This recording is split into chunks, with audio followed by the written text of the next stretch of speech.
Okay, so at this point, McFarlane is just gonna make a Batman figure out of everything, right? Or did we jump the shark on that already with Joker Dragon? Everyone, just letting you know that all figures found in this review could be found over at bigbadtoystore.com. Links could be found in the description below, and if you guys use them, they help out the channel quite a bit. Like peanut butter and jelly before, McFarlane toys and more figures of Batman, and let alone Batman and the Dark Knight's Death Metal line, they're never gonna separate, alright? They're never going to not happen. And as such, we got yet another iteration of Batman here in the form of Batrocitus.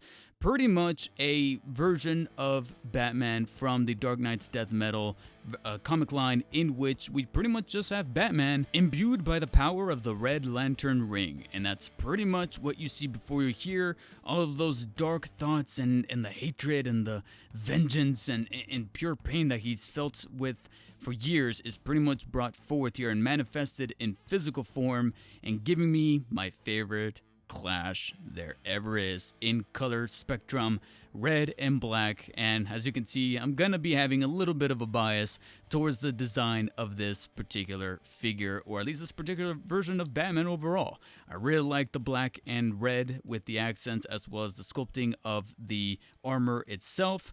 I'm not a huge fan of the way that it kind of looks like his pelvis is somewhat protruding there. I don't know if it's, kind of meant by design, but that's kind of how he came out of the packaging.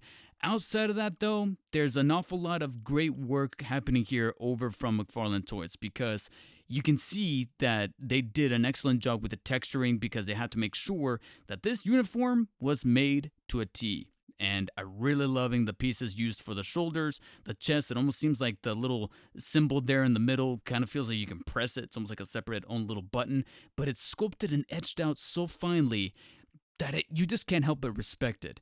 That, along with an awful lot of the Kevlar feeling kind of texturing going on the limbs, the obliques, the armor, specifically the thighs, it feels like a quality figure. And standing at the tall 7 inches, it definitely feels like a centerpiece for your collection here. And I'm not even trying to blow smoke. It really does feel like an actual companion piece with the Speeding Bullets Batman, not only because of the contrasting colors, but also just because it feels like versions of the character that you can tell McFarlane and the team behind him really love, and they want to make sure that they don't half-ass it.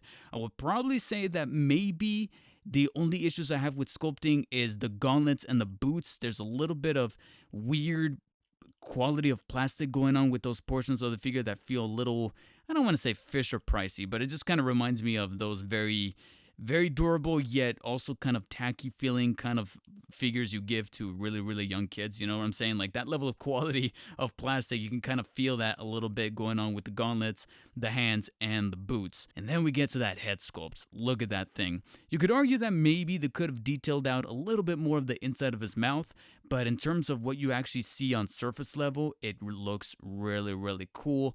I will probably say, if we are to get into the realm of wishful thinking, an alternate head with a closed mouth would have been even sweeter, but at least with what we were dealt with here as far as the etchings on the sides and the way that his grimace looks, I'm pretty satisfied. And since with Batrocitus, McFarlane decided to play with their strengths, they also decided to not really try to fix what wasn't broken, which brings us to articulation. It pretty much follows suit. The head is able to fully rotate 360 as well as pivot upwards and downwards. You can maybe argue that a little bit more mobility could feel a little better, considering how stocky that head or that neck line really is. I've seen some other McFarlanes that are a little bit more on the fluid side, but the mobility is still there.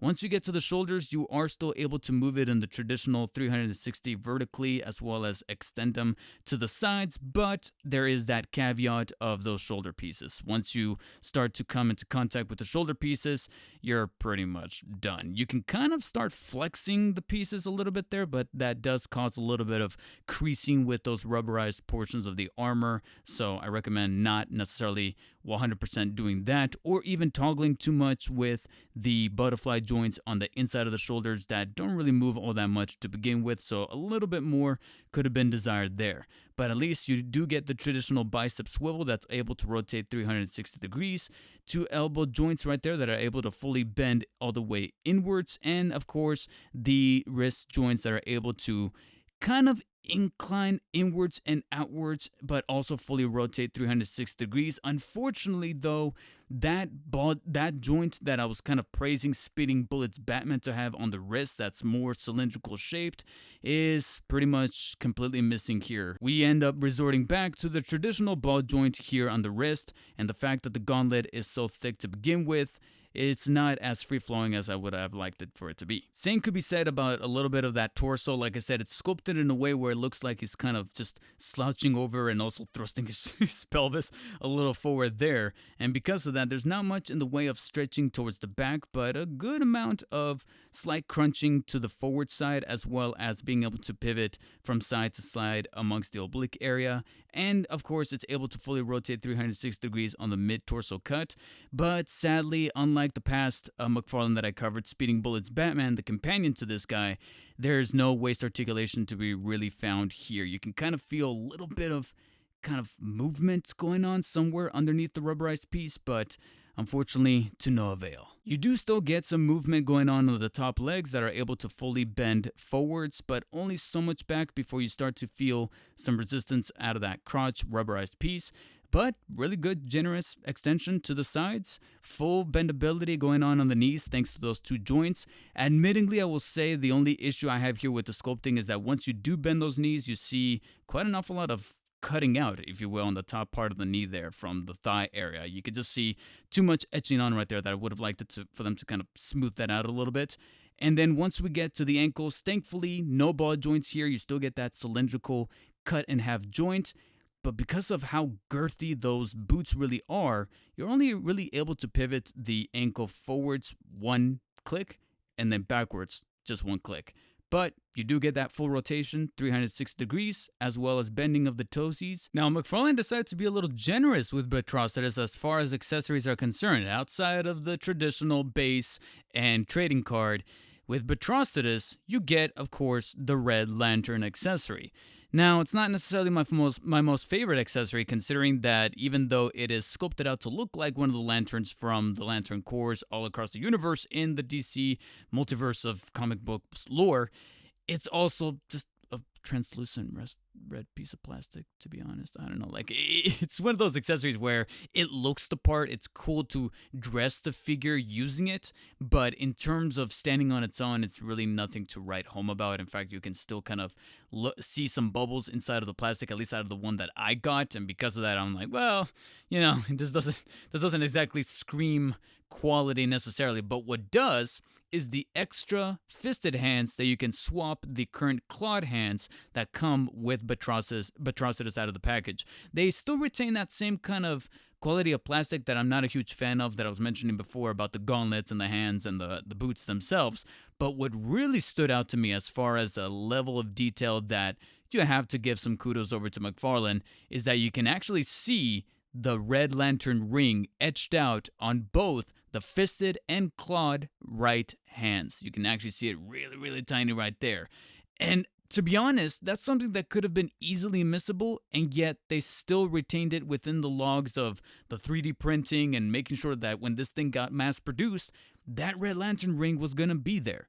And that to me, just like I said, it speaks to me as a collector, and it speaks to me as a detailed enthusiast when it comes to covering some of these Batman figures. And as such, I'll say that this is very much a worthwhile companion piece to the Speeding Bullets Batman, because even though that, like I said, they have that contrasting color scheme of red and black versus blue and gray, there's also an added level of quality that has this figure have some strengths about it versus that of the Speeding Bullets one, while at the same time still having its own fair of little nitpicks and quirks that make it a little imperfect, but still a very recommendable figure for any McFarlane Toys collector or Batman collector for that matter. Just like with Speeding Bullets, I feel empowered to also give it an 8 out of 10. And also tell you guys to not skip out on Batrocitus. Say what you want about the Green Lantern line, or if you're a fan of the character, or if you're a fan of the lore behind the Green Lantern Corps, But at least when you throw Batman into the mix, you get not only a cool clash of colors, but also a pretty decent McFarlane Toys figure along with it. If you guys own this figure, let me know what you guys think. Are there any specific iterations of Batman that you would want to see in the future and have McFarlane Toys make a figure out of? Or better yet, let me ask you, are you feeling a little fatigued by the Dark Knight's Death Metal iterations that McFarlane keeps pumping out? Or Batman figures overall? What other characters do you think McFarlane should finally tackle for a change? Let me know your guys' suggestions down below. Make sure to hit the thumbs up video if you liked this video, or if you didn't, hit the thumbs down. Subscribe for more Batman and Spidey content coming up here in the future, and as always, stay humble. Talk to you later.